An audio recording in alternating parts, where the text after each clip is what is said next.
Hello everyone, আসসালামু আলাইকুম। Welcome to my channel. আবারও আপনাদের মধ্যে নতুন একটা রেসিপি নিয়ে চলে আসলাম, শীতের ফুলকপির পাকোড়ার রেসিপি। আর এখন এই শীতের মধ্যে ফুলকপি শেষ হওয়ার আগেই পাকোড়াটা তৈরি করে নিন একবার হলো বাসাতে। আর খুবই ভালো লাগে শীতের সবজির ফুলকপির এই পাকোড়ার রেসিপিটা। আর এখন অনেকটাই সস্তা আছে, এই ফুলকপিটা আপনারা অ্যাভেলেবেল পেয়ে যাবেন।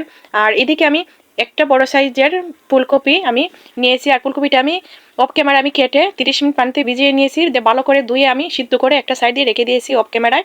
আর পাকোড়াটা তৈরি করার জন্য আমি একটা বাটির মধ্যে নিয়েছি 1 কাপ শুকনো চাউলের গুঁড়ো। আর তার সাথে আমি এড করেছি হলুদের গুঁড়ো, মরিচের গুঁড়ো, আর গরম মশলার গুঁড়ো, জিরের গুঁড়ো, আদা বাটা, পেঁয়াজ বাটা, রসুন বাটা। আর এই ফুলকপির এই পাকোড়াটা এইভাবে তৈরি করে নিলে বাসাতে ছোটো বড় সবাই পছন্দ করবে। আর বিকালবেলা চায়ের সাথে খুবই ভালো লাগে এই ফুলকপির পাকোড়াটা। আশা করি আপনাদের ভালো লাগবে। আর আমার ইউটিউব চ্যানেলে আমার ভিডিও যারা যারা দেখতেছেন, আর তাদের সবার কাছে আমার অনুরোধ রইল, আমাকে সবসময় আপনারা সাপোর্ট করবেন প্লিজ।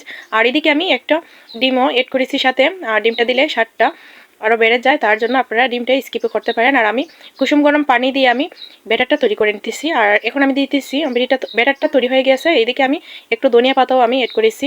আর আমি ফুলকপিটা আমি সিদ্ধ করে রেখেছিলাম, আপনাদেরকে আরেকবার একটু দেখে দিতেছি। আর এদিকে আমি স্লো ফ্লেমটা ধরিয়ে স্লোতে আমি একটা ফ্রাই প্যান বসিয়ে দিয়েছি। তেলটা গরম হয়ে গেছে, এখন আমি ফুলকপির পাকোড়াটা আমি এক এক করে এইভাবে দিয়ে দিব। আর শীতের সময় এই ফুলকপির পাকোড়াটা বাসাতে আমি অনেক সময় বানাই। আর এইভাবে বানালে শুকনো চাউলের গুঁড়ো দিয়ে খুবই মুসমুসে হয় আর খেতেও খুবই ভালো লাগে। আর আমার বাসাতে এইভাবে চাউলের গুঁড়ো দিয়ে বানাইলে ছোট্ট বড় সবাই পছন্দ করে, তার জন্য আমি এইভাবে তৈরি করি।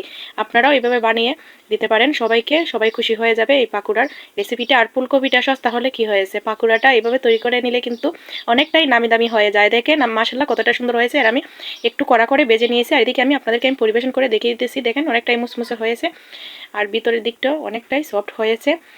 সবাই ভালো থাকবেন, সুস্থ থাকবেন। আল্লাহ হাফেজ, আসসালামু আলাইকুম।